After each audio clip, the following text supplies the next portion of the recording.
Happy Friday, YouTube land. Had a pretty cool conversation today at the bow shop with Logan the Bowman, and we were able to talk about anybody coming from more of a compound hunter, compound shooter to the stick bow side of things. I was able to ask a few questions about like what to expect, best practices, and it was just a good talk. And why I selected Logan is because he shoots compounds at like a semi-professional level. Like he competes on the circuits, the IBO, the ASA stuff, has won the state, I believe, but hunts as a stick bow. Primarily, I would say he's killed more of his bucks in the last 10 years with a stick, but has done both. And so me being able to ask some questions as a guy who's 3 weeks into a stick bow, maybe gonna hunt with it kind of career, why not? All right, Logan, coming from compound hunting, compound shooting, stepping into the world of traditional archery, like what do you think are some key things to focus on, or like guys that never have touched a stick bow are going to learn, or their eyes are going to be opened up to? The main thing is I would not start too heavy. Like, what do you normally shoot? Like 65 on a compound, and you've got a 45-pound bow. Yep.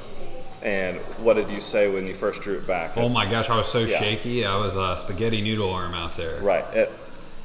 And like I shoot 70 on my compound, but I was shooting a little bit this morning. I've got a 53-pound bow, and it feels a lot heavier than what you would think it would feel.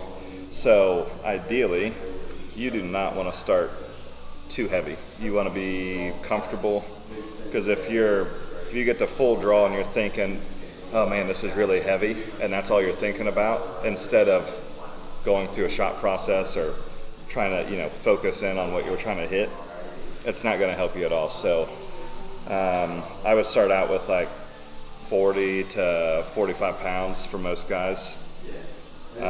Start there and then get used to that, and then work your way up, because if not, you're going to pick up bad habits really quick, and then they're hard to get rid of, which is not good. Okay.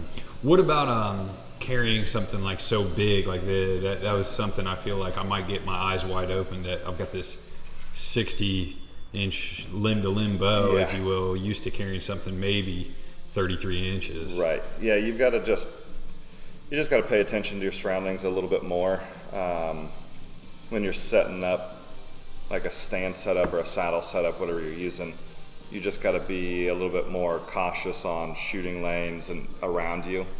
I've had a couple of times where I didn't trim anything kind of behind me. I was on public, so I couldn't really cut them, and I ended up hitting my bow limb on a tree limb. Luckily the shot was close, but it hit hard enough it knocked an arrow out of the quiver. Oh geez. But yeah, you just got to pay attention to stuff around you. Is obviously going to be a little bit longer than what you're used to.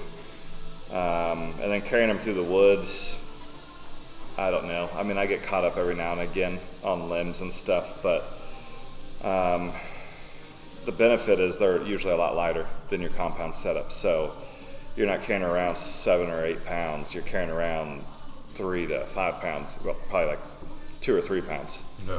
So it's going to be a little bit easier to carry around, a little bit lighter, but it is also a little bulkier just because of the length. But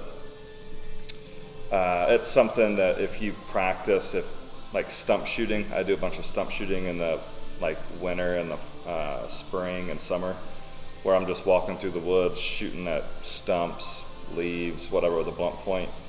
That's going to help you get used to carrying around a bow that big before deer season gets here.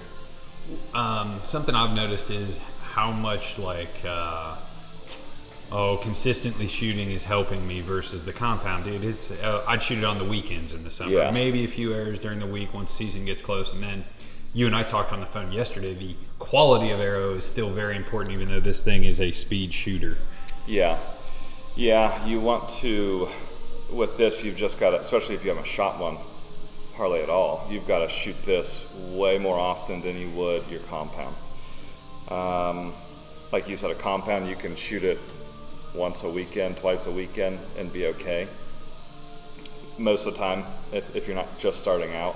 But with one of these, you're better off to shoot it once a day, maybe 5 times a week. Maybe not like 60 arrows, but if you can shoot 10 arrows before you go to work, or when you get home, you can shoot 20 arrows. You just don't want to get to where you start to fatigue a little bit. Once you start to get a little bit tired, just go ahead and put it away.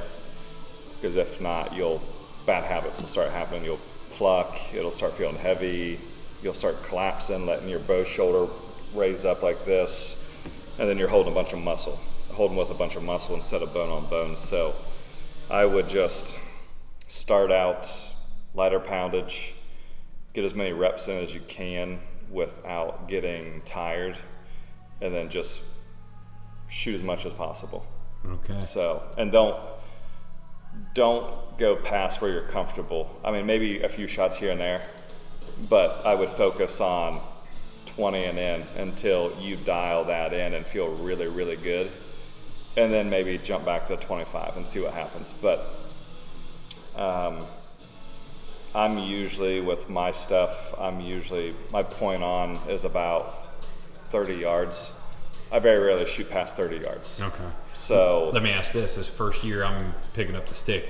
What do you think my kill radius on a deer should be come fall with decent practice? Like shooting every day, maybe like you said, 20 arrows? 20 and in probably. Okay. I probably wouldn't push it. Yeah. Especially if you feel really good at 15 and 20 is a little iffy on a target. Yeah.